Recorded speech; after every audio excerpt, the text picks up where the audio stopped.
And B, a timeline for the introduction of any legislation required to give effect to the taskforce recommendations. Are there any other notices? Member for Johnston, did you have a notice? I did. Sorry, I was waving.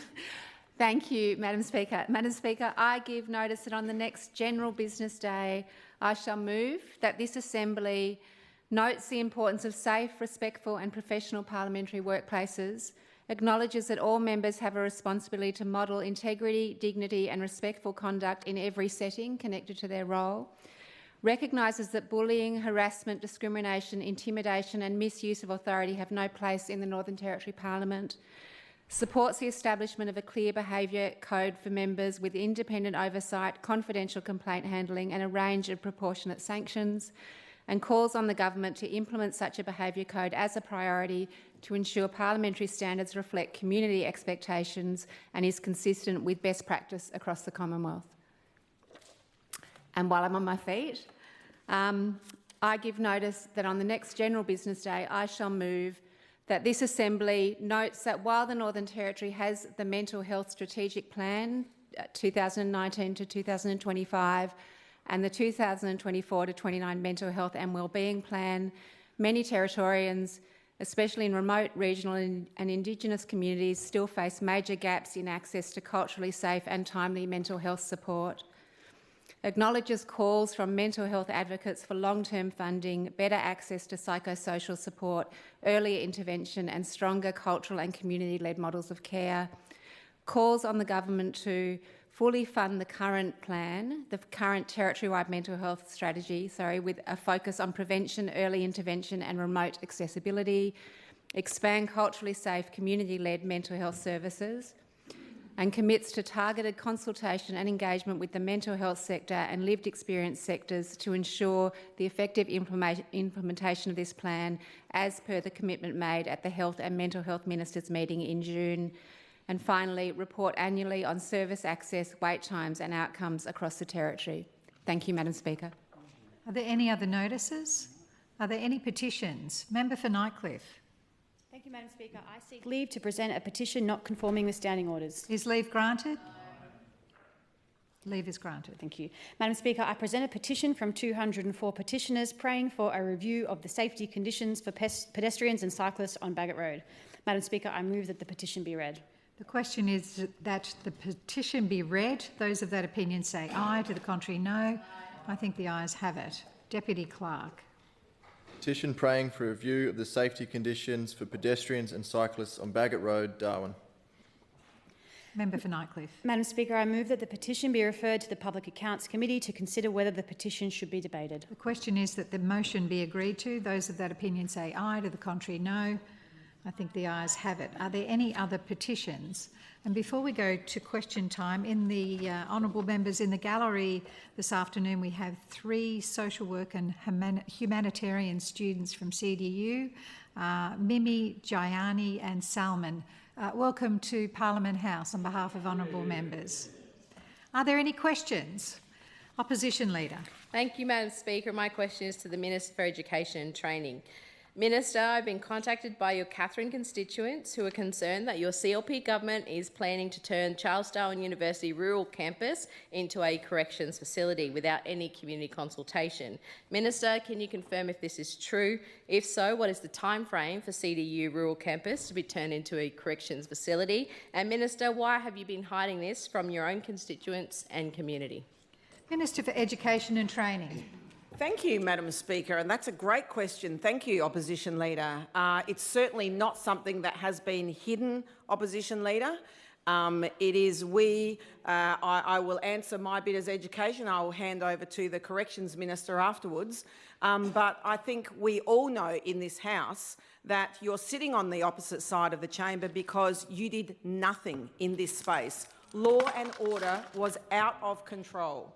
And so we have this legacy, Madam Speaker, where there was no work done in the PRISM system, there's not space. The Minister has been working tirelessly with the Corrections Commissioner in the space of the jails and making sure that we are upgrading some of the facilities. This is something that corrections have been working with CDU on for quite some time. There's a lot going on out Silence, at CDU. please. It's definitely not something that has been left quiet. The Corrections Minister has, as I said, for a long time, since we've really been maybe 6 months into being in government, has been working with the correction staff and CDU. Opposition Leader. You know, I'll hand over to the Corrections Minister. Opposition Leader, if you ask the question, you can at least give the decency on our last day of Parliament to listen to the answer. Or is it just another political stunt order. for you? Like, you can tick that box. Leader of Government Business, Opposition Leader, you're on a warning. You haven't stopped talking the whole time. I think you've just dealt with it, Madam Speaker. Minister for Corrections, you've got the call. Thank you, Madam Speaker. And I do appreciate the question because this is a great opportunity, Madam Speaker, to tell people in the Northern Territory that we're about rehabilitation and training for our prisoners, Madam Speaker. We are focusing on making sure that prisoners go into prison, get some education, get some training, learn some life skills to come out the other side a better person and better for the community, Madam Speaker. What I can say, Madam Speaker, which we've announced previously as part of our master plan, yes, we are going to use part of the CDU campus in Katherine as a 200-man work camp. It's going to be an open-rated work camp. It's going to be not the whole of the CDU facility. It's going to be part of it, Madam Speaker. And the CDU will then be able to offer training and skills to the those prisoners who are at that work camp to be able to... Take your seat, please, Minister. What's your point of order, Opposition Leader? I appreciate part of the question's been answered. I just want to make sure the Corrections Minister also heard the requests around the time frame. Minister, you've got the call. Madam Speaker. What's your point of order, In Member her for Blaine? interjection previously, the Leader of the Opposition called the Member for Katherine a liar, and I object. Okay, take your seat. I didn't hear her say that. I've just heard her refute that. I'll let it go through to the keeper, but I've got my ears open this afternoon. It might be the last question time of the year, but I'm going to be strict. Minister for Corrections. Thank you, Madam Speaker. And thank you for the opportunity to talk about this wonderful initiative in Katherine.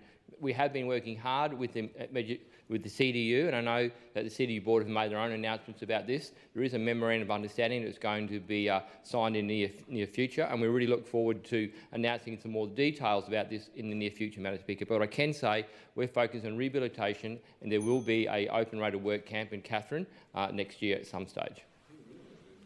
Member for Daly, what is your question? Thank you, Madam Speaker. My question is to the Minister for Education and Training. Minister, we're in the middle of a cost of living crisis and you have a desperate shortage of nurses and other critical health staff. Minister, why is your CLP government charging local homegrown nursing students, including vet in school students, a hospital placement fee of up to $80 a day to undertake their practical training, even though many are already struggling to make ends meet? How do you justify this prac tax on nursing students when we desperately need more qualified and well-trained nurses in our hospitals? Minister for Education and Training. It wasn't an OCPE, it's Education and Training.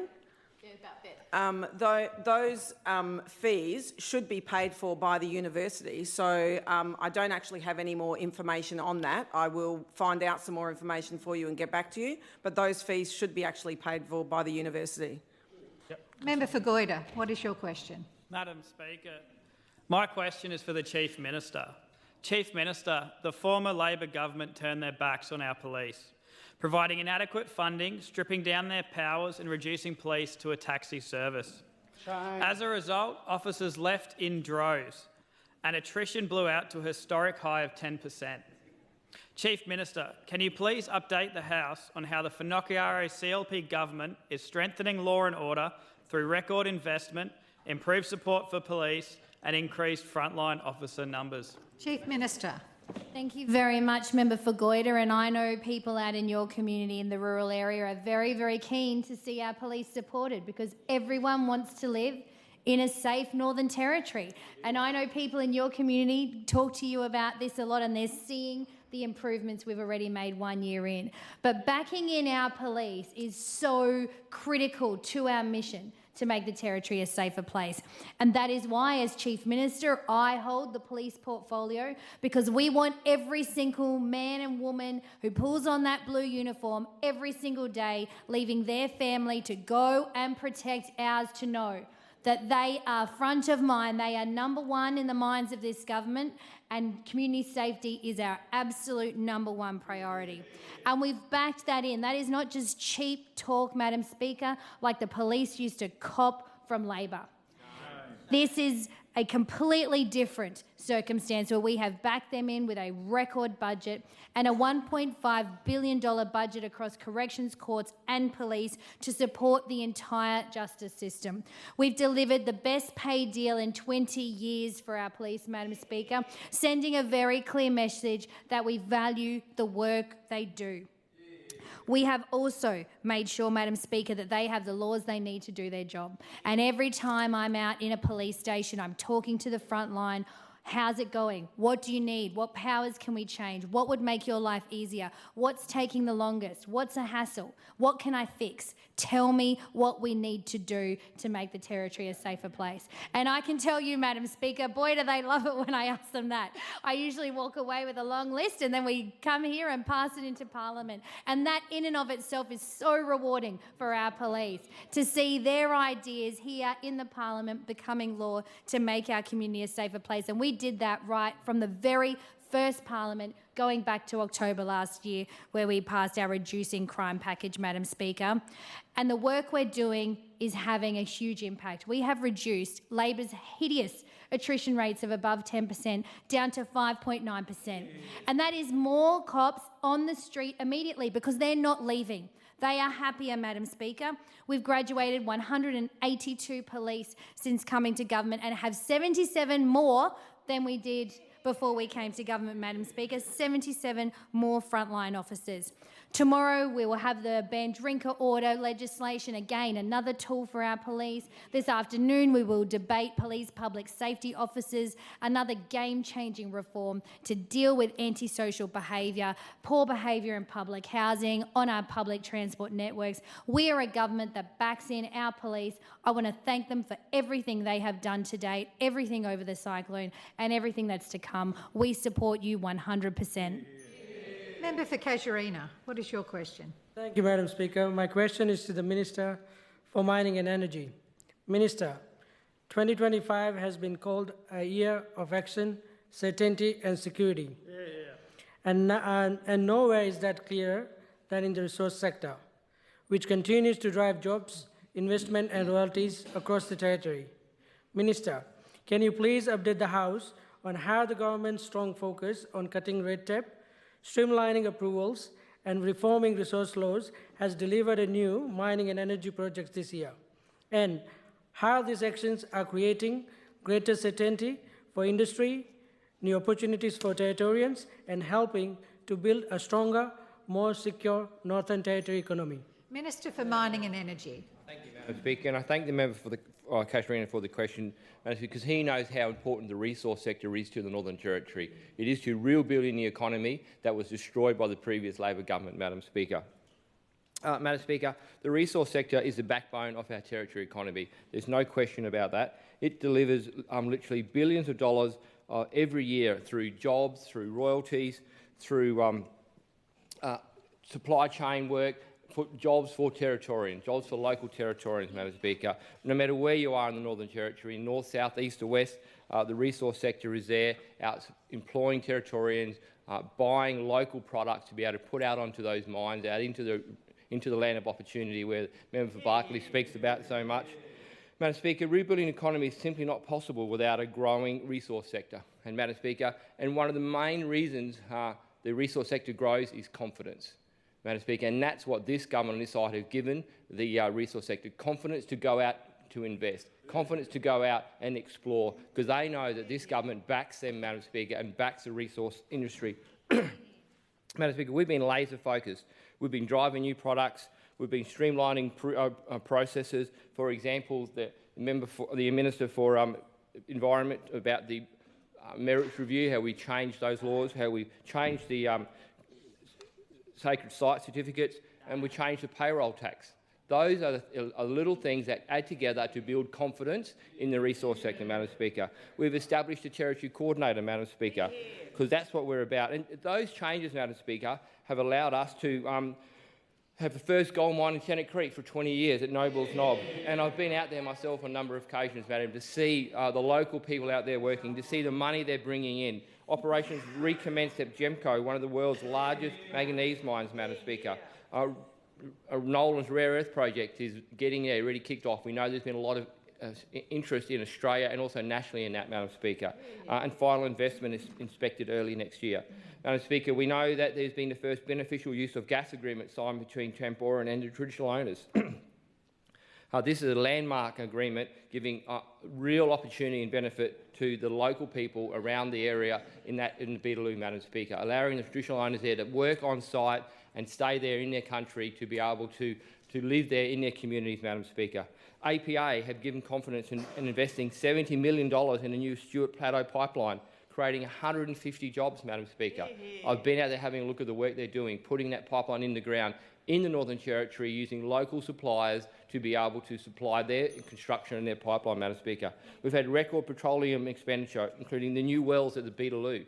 Millions and millions of dollars have been spent drilling there, getting ready to supply gas to the Northern Territory, to be able to give us energy and to be able to keep the lights on here in the Northern Territory. Member for Guadja, what is your question? Thank you, Madam Speaker. My question is to the Minister for the Public Service.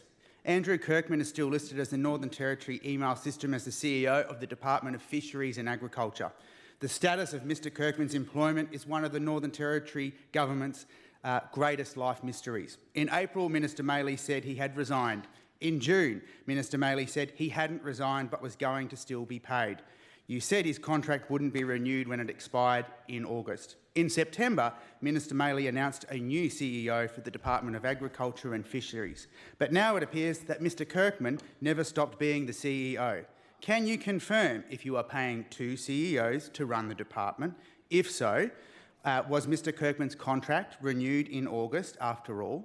Are there any other departments with shadow CEOs on the books being paid at taxpayers' expenses? And what is the status of Mr Kirkman's involvement with the Northern Territory Government? Thank you, Member for Guadja. Minister for the question. for Public Service. Sorry. Can I just say at this point that question was including some inferences and some imputations, but if the Minister is prepared to answer that, then so be it. What I was actually going to say, Madam Speaker, is I don't think it's up to me to be commenting on people's contracts or anything that they do. So if the member for Guadja has some information on those people, then maybe he can go and ask them directly. But it's not for me to be commenting on whether people have Silence. on individual contracts. Supplementary question, Madam Speaker. Supplementary question for the member for Guadja.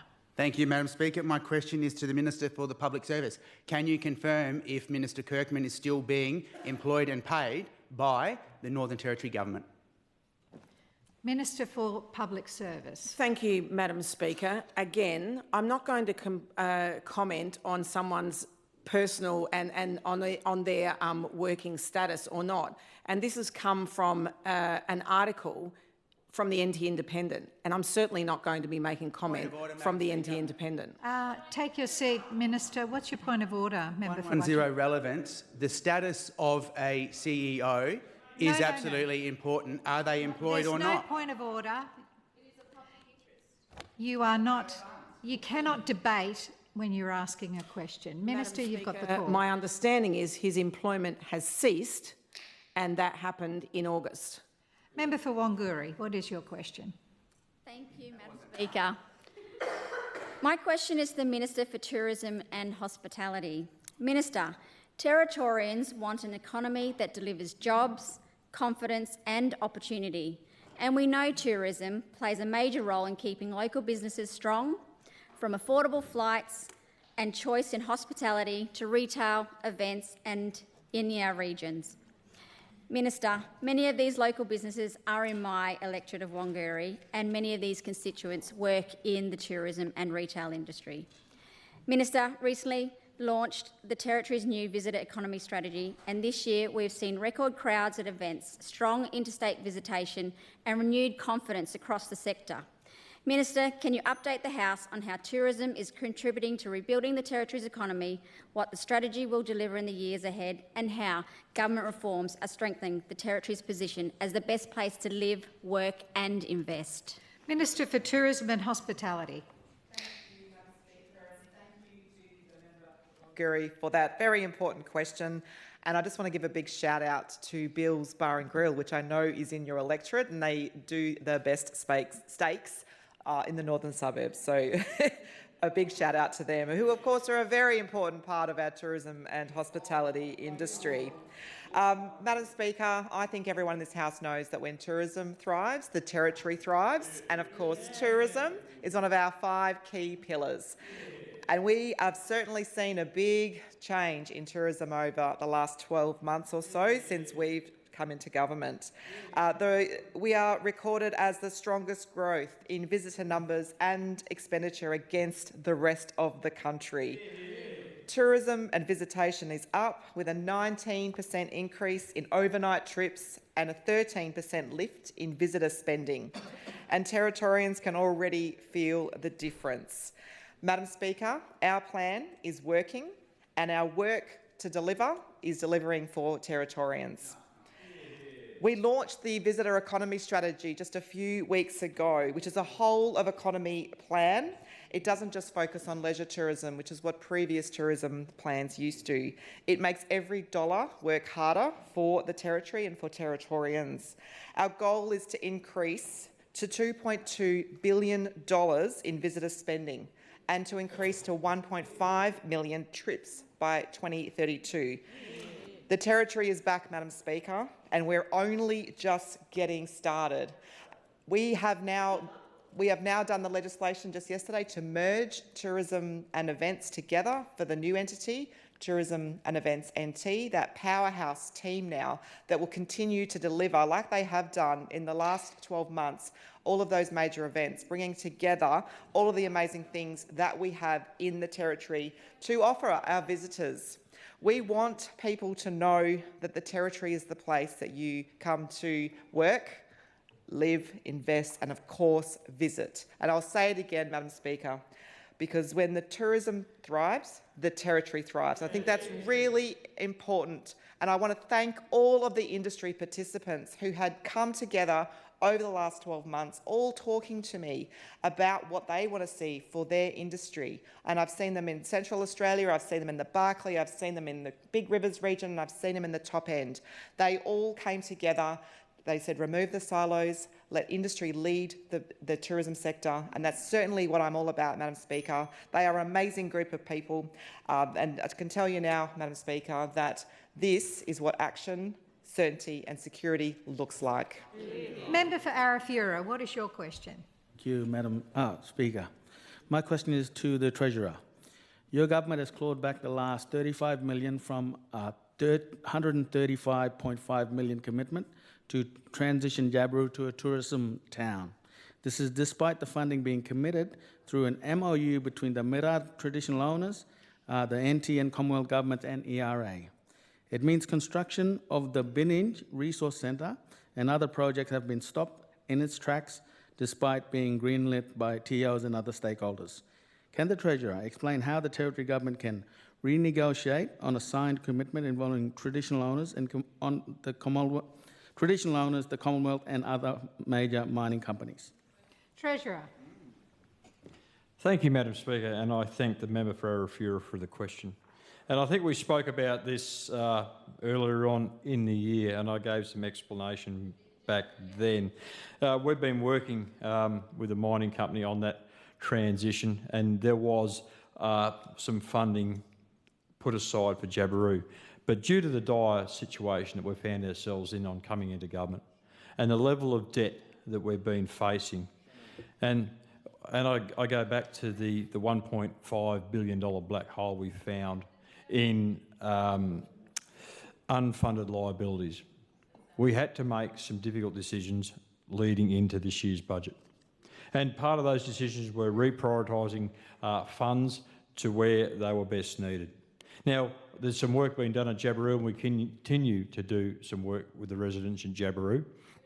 And we're also doing work with all our other remote communities across the Territory. But, Madam Speaker, the bucket of money is not endless. That is why we've had to make difficult decisions about how we reprioritise that money and how it is spent over the coming years. Because if I followed Labor's way of budgeting, we'd be increasing debt year on year by over $1 billion. Over $1 billion every year, Madam Speaker, whilst Labor was in government.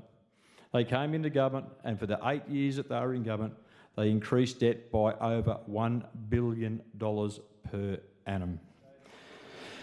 Well, I could go on about all the different things that Labor did that worked towards increasing that debt. Stop the interjections, please. But, Madam Speaker, we're doing the responsible thing.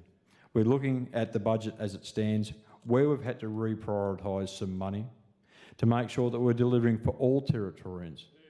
Every Territorian, no matter where you live, we're working towards delivering for you within the fiscal restraints that we have. And that is the responsible thing to do, Madam Speaker. Take your seat, please, Minister. What's your point of order, Opposition Leader? 1-0. The member for Arafura's question was specifically how can the Northern Territory Government renege on a commitment that is signed with traditional owners, the Commonwealth and the major mining company in that area? Yes. Treasurer, you've still got almost a minute. And I said I was answering the question before I was interrupted, and I was talking. And I was talking about the fiscal position that we were left in by the previous Labor government. But I know that my department are out there now working with the mining company, looking at what the future of Jabiru looks like as they are pulling out. So I know that the team from Department of Logistics and Infrastructure, I keep picking up on the interjections from a leader from the opposition. Maybe if she closed her mouth and listened, she might actually hear what I'm talking about, because it seems she can't help herself. It's like the little budgie over there going chip, chip, chip.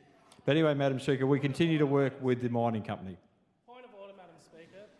There is no point of order. 31, I find it quite disorderly that the Treasurer comes in here and tells a woman to shut her mouth. That's completely offensive, and he should retract from that.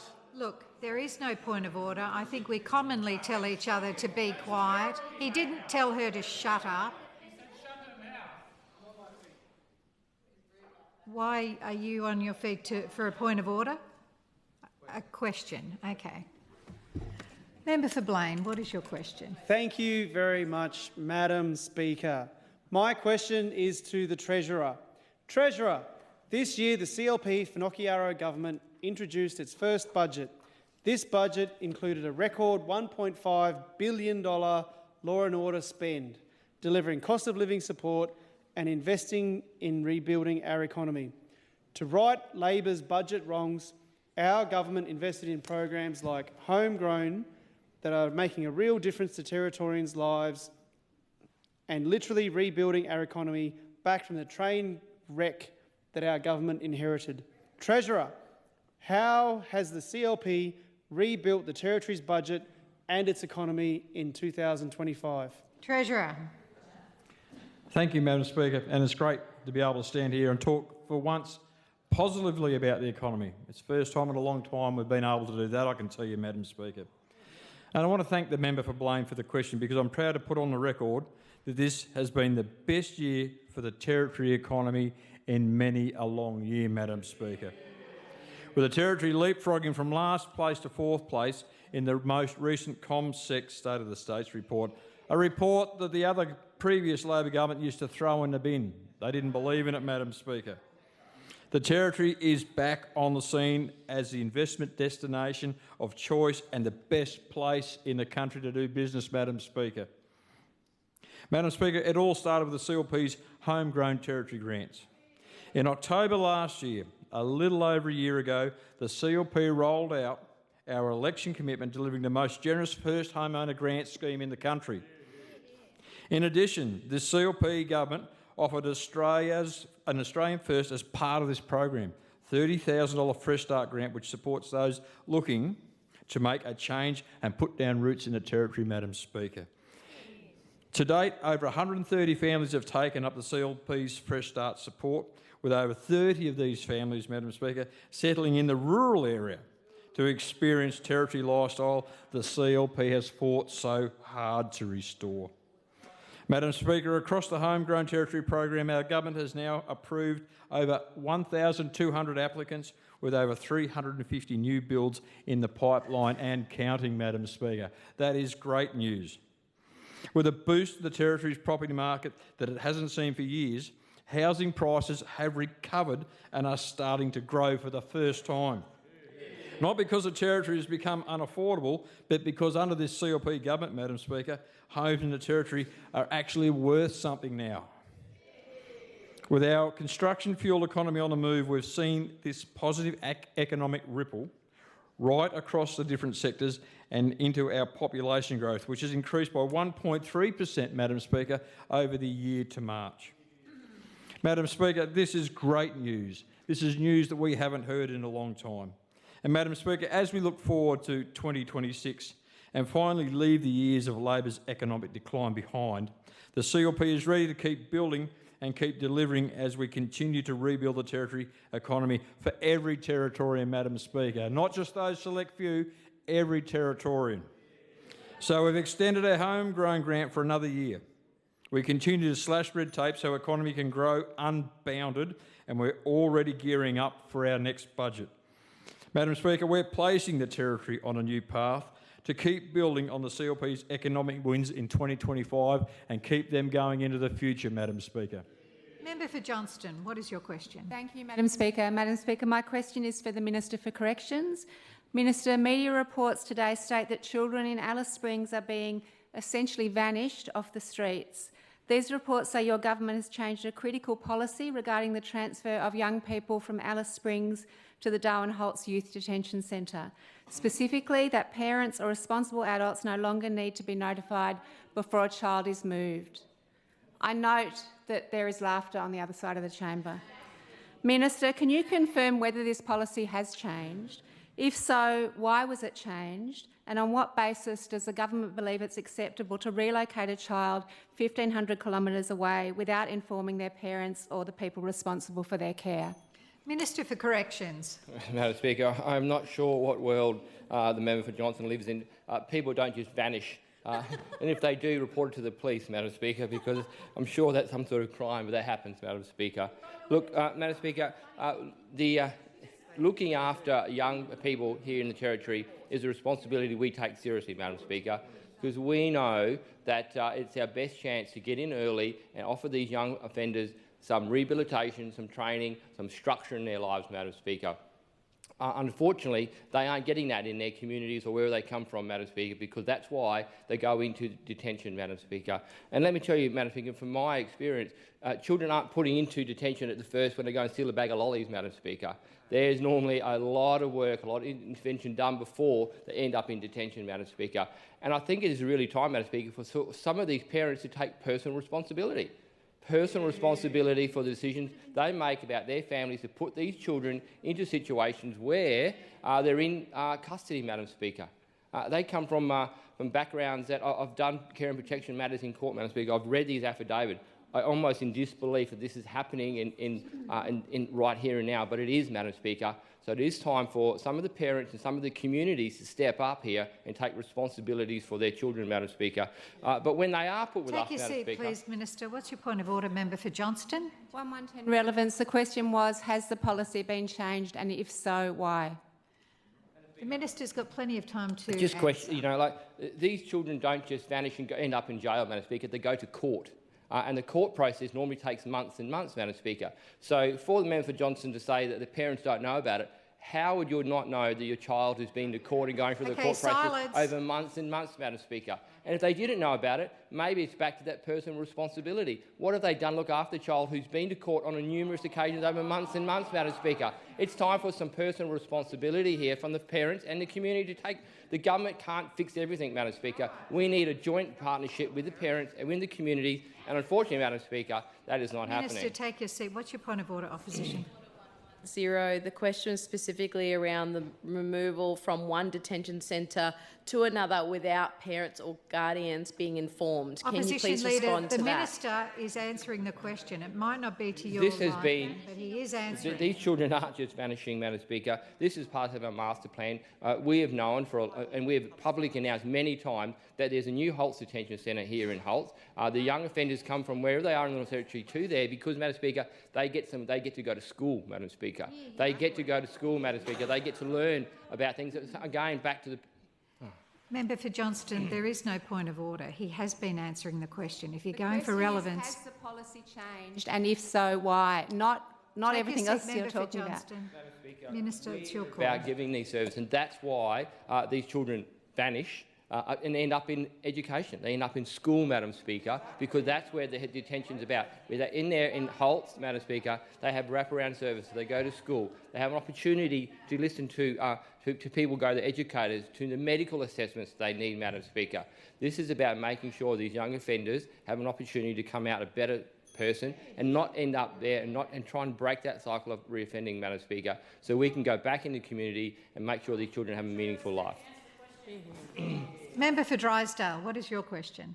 Thank you, Madam Speaker. My question is for the Minister for Education and Training. Minister, our government is steadfast in its commitment to safety for all Territorians, whether it's on our streets, our homes, or in our early childhood education and care services. Safety remains a top priority for our government.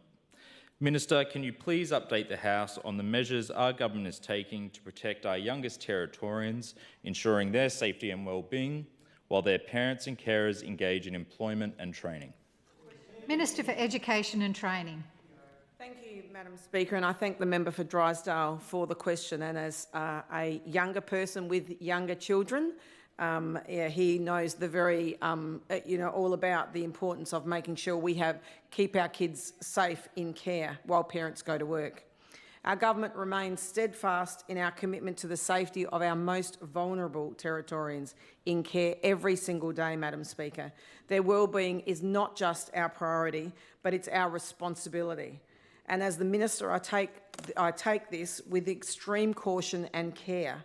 Recently, I've made it very clear to QECNT that every child in an education and care service must be protected and safe. We've strengthened our oversight, adding 5 additional authorised officers from within the department. Every service will be required to meet or exceed Quality Area 2, Children's Health and Safety. We have 235 services across the Northern Territory, Madam Speaker, and our goal is that by June 30th, 2026, all services will meet or exceed this qualification. And I have set firm, clear expectations right from the start and guidelines. Unlike those on the opposite, we will be enforcing them. Under Labor, early childhood services saw waiver after waiver. Madam Speaker, there are services out there that have not had a compliance, that have not met compliance for 6 to 8 years. That is absolutely disgusting. Ultimately, this is putting children's lives at risk, totally unacceptable. One of the most heartbreaking examples of this failure is the tragedy of the passing of Ebony Thompson, the young 22-month-old child, that her parents dropped her off to care one day and got the tragic news that their little girl did not survive. It is an absolute parent's worst nightmare. I recently met with Floyd and Jade, Ebony's parents. Their pain, Madam Speaker, is totally unimaginable. It was quite traumatising even meeting with them for me. After reading through the coronial report, though, I immediately wrote to the Federal Minister. I wrote to the Early Education Minister, Jess Walsh. In fact, Madam Speaker, I wrote to all ministers around Australia to put this on the national agenda when we go to the Education Ministers meeting in February. I was very pleasantly surprised, or not surprised, I was pleased to get a response from Jess Walsh, the Early Education Minister, and it will be on the agenda in February. At present, there are no national standards for fencing height or type, and that must change. So, Madam Speaker, we will make sure that all centres will be safe and that by June 30th next year, they will be meeting those qualifications. Member for Arafura, what is your question? Thank you, Madam Speaker. My question is to the Minister for Agriculture and Fisheries. Minister, oyster farming is a growing multi-million-dollar industry for the Territory, supporting jobs and ongoing economic development. We have 4 oyster farms on the Tiwi Island, South Goulburn Island, Groote Island and Ware. The Darwin Aquaculture Centre, which is part of your department, was coordinating an important study and research trip for these local businesses to visit the best oyster farms in New Zealand. They raised their own funds for the trip, but you refused to sign off on the Darwin Aquaculture staff attending, so now it can't go ahead.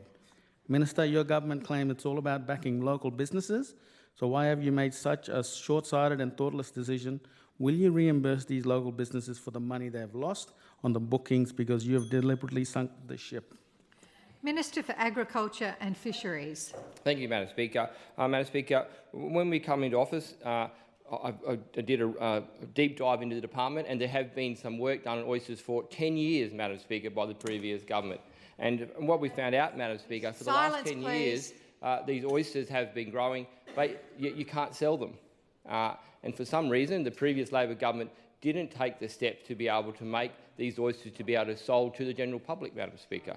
So what we've done is we've come in to office and we've looked at the Department of Agriculture in its entirety, and we're supporting oysters, Madam Speaker. The program is still going, and they've got research grants available, Madam Speaker, to ensure that these oysters can continue to grow. And I know that there's an application now put into the federal department to be able to make these oysters become saleable to people here in Australia, Madam Speaker. That is clearly right now in the hands of the federal Labor government to approve. So what I do suggest is to ask your federal colleagues about what they're doing to make sure that these oysters are actually going to be sold to the general public, Madam Speaker. So what we've done here, Madam Speaker, is that we're making sure that this program continues, but we're not wasting taxpayers' money, Madam Speaker. We need to make sure that the oysters are available, and we're waiting on some federal approval. So what I suggest you do over there on the other side is speak to your Labor representatives in Canberra, ask them what they're doing in relation to these applications, and then once we can get these oysters up and going, Madam Speaker, we do not have an endless bucket of money. We are focusing on crime, we're focusing on rebuilding the economy, and restoring our lifestyle, Madam Speaker. For 10 years, this program has been run under the previous Labor government, and they have failed to act. They have just let this whole program just disintegrate into nothing and wasted time and money, Madam Speaker. What we're doing is making sure that taxpayers' money is spent wisely, Madam Speaker, and we will continue to do that. And I make no apologies, Madam Speaker. We do not have a bucket of money. The Treasurer, his hair is falling out, Madam Speaker, because of the debt is going through the roof, Madam Speaker. And we can't. The status quo just can't remain, Madam Speaker. The status quo can't remain because we are spending taxpayers' money wisely. That's what the previous Labor government didn't do, Madam Speaker. And we Take your seat, please, Minister. What's your point of order, Opposition Leader? Madam Speaker, Standing Order 110. The question was specifically, will you be looking to reimburse these businesses now that you've made this decision to cancel the trip? Take your seat. Thank you. Minister, you've got Speaker, look, I'm not sure what decision they're talking about. What I'm talking about is making sure that taxpayers' money is spent wisely, Madam Speaker. We know that the previous Labor government overspent $1 billion a year, Madam Speaker. $1 billion of taxpayers' money each year for 8 years in a row, Madam Speaker. So this is about taxpayers' money being spent wisely. Take your seat, please, Minister. It better not be relevance. I mean, he's saying he didn't know. Standing Order 110, concise answer, will you reimburse the businesses? He's already said he doesn't know what you're referring to, but you can answer I that can yourself, say that Minister. what we're about is taxpayers' money. And if some private company has gone away and booked a flight, well, that's up to matter for them, Madam Speaker. Member for Fong Lim, what is your question? Thank you, Madam Speaker. My question is to the Minister for People, Sport and Culture. Minister, 2025 has been an amazing year to remember for sport in the Northern Territory. And I know from the very many events that I've gotten to attend personally that there have been huge, sizable crowds, fantastic atmosphere and a real sense of optimism that's abounded around our sporting sector again on the basis of the diversity of the events that we had and the huge crowds. Minister, can you outline some of the fantastic achievements that this government, our government, has made this year in the area of sport, which delivers on one of our key pillars, election commitments to restore our lifestyle? Minister for People, Sport and Culture. Thank you, Madam Speaker, and thank you, Member for Fong Lim, for this question. So the community's response has been overwhelming regarding the government's decision to bring the sport portfolio back into the light from the dark recesses and corners. the CLP Finocchiaro government's creation of the Minister for People, Sport and Culture was in response to us listening to Territorians. They told us they wanted their lifestyle restored, and 2025 has proven that we are delivering. At a grassroots level, we have invested $11.92 million to our peak sporting bodies, industry support organizations, and through active regional remote communities program. Our local sports vouchers and learn to swim vouchers has been a huge hit, a CLP initiative. We have announced new ongoing recurrent funding, nearly $3 million per year, to ensure the government-owned facilities are well maintained for the community to use. Why? Because the previous government neglected them. We are also investing in grassroots sporting facilities right across the territory, including a number of election commitments. We have already seen a few games under the lights at the Nobuilt Oval. In Alice Springs, we have reclaimed NSAC Oval as a truly community multi-sport oval with rugby league, rugby union, and soccer already underway. And there is more to come for Alice with pending New Gillen multi-sport precinct. And we have delivered on an election commitment of $2 million to cricket over 4 years to support Aboriginal participation. Madam Speaker, local sports have thrilled in this environment and we have backed them in. We have made improvements to Hidden Valley Motorsports Complex and seen the introduction of incredible MXGP. And of course, Madam Speaker, we saw TIO Stadium make its mark in 2025 as a truly multi-sport international venue with the Anzac Day NRL game, not one but 2 AFL games, the AFLW Dreamtime game, and of course the bumper crowds for the return of the international cricket, which was broadcast to millions of viewers around the world. And I couldn't mention cricket and highlights of 2025 without again congratulating the territory's very own Jake Weatherall for debuting in the baggy green in the first Ashes Test last week. I would like to add a couple of quotes that came out on NT Cricket today from him. Growing up in Darwin, you had your club role models, but you never had any great representation in the international or domestic scene to aspire to. For me, to be able to provide that for some kids back home would be awesome.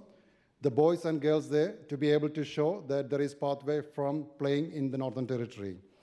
Madam Speaker, this is what restoring lifestyle looks like. Grassroots support, world-class sport in our backyard, economic benefits for territory businesses, and opportunities for every Territorian to be part of the action, all while inspiring the next generation of territory athletes. Member for Mulka, what is your question? Thank you. Question to the Minister for Housing.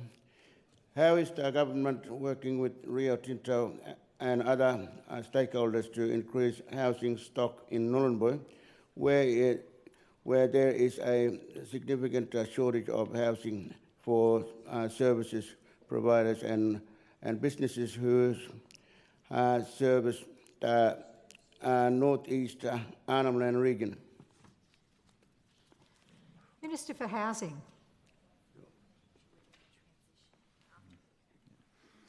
Thank you for the question, Member for Mulka. And look, our department, as you know, we have a base there in Nhulunbuy, but at a departmental level, of course, housing is a priority, not only for Nhulunbuy, but the surrounding homelands, Yirrkala, all of those are priorities for the Department of Housing at the moment. But when it comes to the transition with Rio, what I can tell you is that those conversations in regard to the transition at Nhulunbuy, or the Go Futures, is well and truly underway. But when it comes to the housing, what we want to ensure is that there is sufficient housing available in that area for public housing through that transition, and that work is currently well and truly being monitored at the moment. There is GH housing there. There's opportunities there for government staff, but when it comes to public housing, Member for Mulka,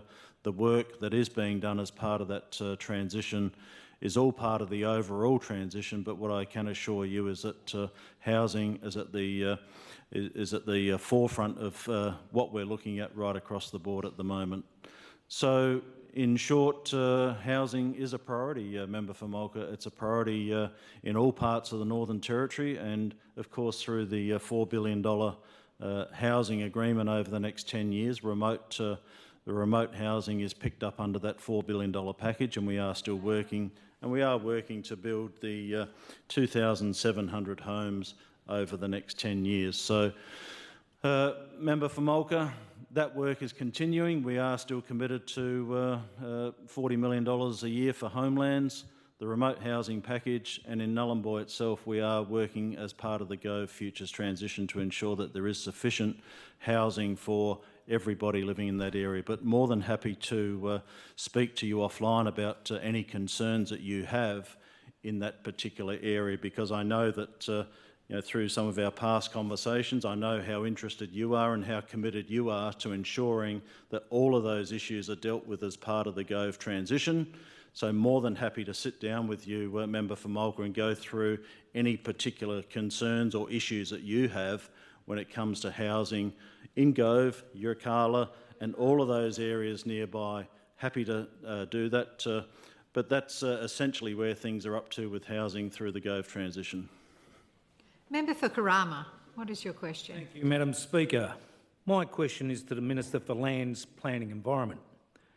Minister, noting the recent practical and common sense legislative changes that you have delivered through the Assembly, for the benefit of all members, including for those opposite, can you please outline to the House key initiatives and legislative achievements that you have delivered in the first year of government as Minister for Lands, Planning and Environment, Minister for Digital and Corporate Development and Minister for Water Resources? Minister. Thank you, Madam Speaker, and thank you very much to the member of Karama for the question. Since taking office 15 months ago, our Finocchiaro CLP government has taken action, shown decisive leadership and continues to deliver real results for Territorians. And it is clear that we are moving in the right direction, Madam Speaker. We have implemented major legislative reforms to streamline processes, cut red tape and rebuild the Territory economy. That's what we're all about on this side, delivering on our promise to Territorians. For years under Labor, key development projects with the potential to supercharge growth in the Territory were stalled. We've changed that, Madam Speaker. I've said it before, I'll say it again, we've fixed it over here. Under Labor, third-party merits reviews were weaponised time and time again by individuals with no genuine stake in these projects, delaying progress without any evidence or accountability. By amending the Petroleum Planning and Water Acts, we've ended unnecessary delays, making it clear that when a project is approved, it can proceed. And the results speak for themselves, Madam Speaker. The latest ComSec report confirms that the Territory is now leading the nation in economic and population growth, driven by strong investment, increased construction activity, record housing approvals and a growing workforce. We are firmly on track to rebuilding the economy, Madam Speaker, and restoring confidence in the Northern Territory. We are securing our water future by implementing the Mataranka and Western Devonport water allocation plans, protecting the Aboriginal Water Reserve through important legislative changes, and promoting responsible bore management through the Know Your Bore campaign. My rural members will know all about looking after your bore, Madam Speaker. We're also delivering on our promise to restore our unique Territory lifestyle. Hunting and conservation remain supported with locked-in waterfowl limits and season dates for the next 5 years. Honk, honk, Deputy Chief Minister, indeed. And we acquired Silkwood, Madam Speaker, the largest addition to the National Park estate in 25 years. 25 years, opening up new recreational opportunities for Territorians and visitors alike. As Minister for Corporate and Digital Development, I continue to be focused on delivering services that are easier and more convenient for Territorians. There is a range of things that people can now apply for online, Madam Speaker, where it's all about making things easier for Territorians no matter where they are. And to finish off today, Madam Speaker, I had a bit of a thought as I'm thinking about the question about what have we delivered over the last 12 years. And it got me thinking about the 12 days of Christmas, Madam Speaker. So if I might, Madam Speaker, I want to talk about some of those things we've delivered. Don't hold me to account on the numbers, Madam Speaker. I'm just trying to get it out. 12 houses built, 11 projects fast-tracked, 10 major events succeeding, 9 Mack trucks parading, 8 supercars are racing, 7 Crocs as pets, 6 schools are changing, 5 mines employing, 5 fairs are flaring, 3 oyster farms are farming, and a Ninka Ninu lizard delivered in Tennant Creek, Madam Speaker. Member for Nightcliff, what is your question? Speaker, my question is for the Chief Minister.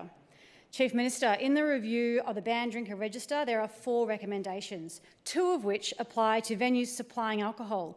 These types of mechanisms that impact the supply of alcohol have the strongest evidence of effectiveness in reducing alcohol harm, yet these were not taken up by your government. Chief Minister, with a former alcohol lobbyist as your Chief of Staff, how can Territorians be sure you're making alcohol policy in the best interest of the community rather than the bottom line of pubs and clubs? Chief Minister. Must be time for the bottom of the barrel, Madam Speaker. From the Queen of bottom of the barrel herself, the gutter trash on the other side has still not been taken out with the rubbish from Cyclone Fina, Madam Speaker. Minister, please withdraw for the sake of the Christmas spirit. Try to be a tiny bit professional if you can. Just try. Oh, pot calling the kettle black over there. She's asked me to try and be professional. Well, you could take a leaf out of your own book over there. Take your seat, Madam please. Speaker. Take your seat, please. Please withdraw. I think. What am I withdrawing, Madam Speaker? Gutter trash. Oh, I withdraw gutter trash. Thank you, Madam Speaker. You can give it, but you can't take it. A little bit of glass jaw action happening on the other side, Madam Speaker, but that's okay. It's Christmas. It's Christmas. There's chocolate all over the desk, but a little bit sensitive on the other side, and that's okay because you know what, Madam Speaker? Please, Minister, we're going to just have silence for 3 seconds. Please continue, Chief Minister. They're very happy on the other side to come into this parliament and tear other people down, tear down public servants, tear down people who don't have a voice in the chamber, and then when the scrutiny is put back on them, they stand up and feign offence, Madam Speaker. I think it speaks volume about the quality of the questions in this parliament and the quality of the debate. And Madam Speaker, about the only thing of any sense that the member for Nightcliff said is that we did a banned drinker register review. Correct. Tick. Election commitment delivered, Madam Speaker. And as part of that review, there was 4 recommendations that were made that we're now working through. But one of them we're able to deliver on straight away, Madam Speaker, and that's what Territorians like about our government, is that we deliver on what's important to them. So we will now do that work of going through that review. We will engage with industry, of course. We're not making any, snap decisions on that. We've got to do the consultation with that. But on changing banned drinker orders from 7 days to 28 days, absolutely, Madam Speaker, our police are keen, which means we're keen. And you know what? It's going to be done. It will be done. And so this will mean, particularly over the summer period, that if someone's put on a banned drinker order, they will be on the banned drinker register for 28 days. That is a significant period which supports a reduction in alcohol-fuelled harm. And speaking with alcohol-fuelled harm, Madam Speaker, we're seeing the crime data drop. I mean, just the other day we announced that victims have reduced by 8.3%, Madam Speaker. 8.3%. And the member for Nightcliff, that includes in your community as well. And people want less crime, and alcohol-fuelled harm and violence is a major part of that, Madam Speaker. And so we will go through the remainder of the recommendations and, of course, provide public commentary around that when we've come to our decision. But one thing we've acted very, very swiftly on is better powers for our police, better law and order, community safety, and leading into summer and the wet season, that's exactly what Territorians want us doing, Madam Speaker. Member for Fanny Bay, what is your question? Speaker, just quickly, I'd be remiss of me not to mention somebody in the gallery that has developed quite a taste for politics at the moment, my beautiful daughter Ella. Welcome. Thank you for coming today, Ella. Speaker, my question is for the Minister for Health. Minister, a strong health system plays an important part in ensuring an attractive Territory lifestyle and help grow our population. We know that Territory's health system was left in a dire state by the former Labor government.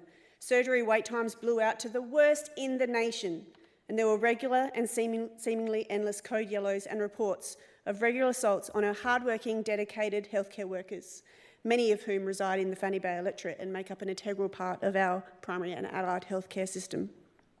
I know that the CLP committed to addressing these issues to improving the Territory's healthcare system. Can you please highlight how our CLP government has delivered a better healthcare during this year of action, certainty and security? Minister for Health. Thank you, Madam Speaker, and I thank the member for Fanny Bay for this question and her support for the government as we've worked to deliver on our election commitments and reduce crime, rebuild our economy and restore our Territory lifestyle. And of course, one of the things that hasn't been mentioned is that we're still fighting for $400 million in the health budget. $400 million. So not only have we been out there delivering on our commitments, we're taking up the fight for $400 million that nothing was done under the former Labor government. They had 8 years, 19 years in government over the last 23, and here we are facing a $400 million hole in the health budget. But what I would like to do, and I thank the member for Fanny Bay, within our first 8 weeks, the CLP government passed a suite of stronger laws, including minimum mandatory sentences for assaults on frontline workers, helping to protect the Territory's hard-working healthcare professionals. Our NT staff are regularly delivering on their commitment to care for Territorians in our hospitals and health clinics, and our CLP government is backing them. In our May budget, the Finocchiaro government provided an increased additional base health funding of $100 million every year. Although, as I said, we continue to be shortchanged $400 million from the federal government, and we've heard nothing but silence about that from the other side of the chamber here. Madam Speaker, we're also constructing the new $18.2 million 32-bed multi-purpose ward at the RDH, due to be completed in June 26. We are providing a multi-million-dollar funding to operate the new mental health unit at the Royal Darwin Hospital. Member for Fanny Bay, funding of more than $16 million per year will be provided as operational costs for the 24-bed facility from 25-26, and a further $500,000 to purchase medical equipment. When those opposite were in charge, we know that nothing was set aside to operate the mental health ward. That's why we're committing $16.5 million to do that. We've also delivered for those below the Berrima line, with cutting-edge surgical innovation in Central Australia, enhancing services for patients in Alice Springs with a new hybrid operating theatre at the Alice Springs Hospital. We've also delivered for Territorian families, with more than 15,000 young people now protected through the free meningococcal B vaccine program, another of our election commitments that has been delivered. The free vaccine will help protect lives and prevent families from experiencing profound loss. When we talk of the Men B vaccination, we think of those like Sally and Ash Lawrence, who sadly lost their daughter Skylar to meningococcal B in 2017. Madam Speaker, we are taking action to improve our health system, and we will work just as hard through 2026 to deliver for Territorians just as hard as we've done in 2025. Thank you. Madam Speaker, I think the hour's up, so I move that any further questions be placed on the written notice paper. Written question paper, I should say. The clerk will read the order of the day. Government business order of the day.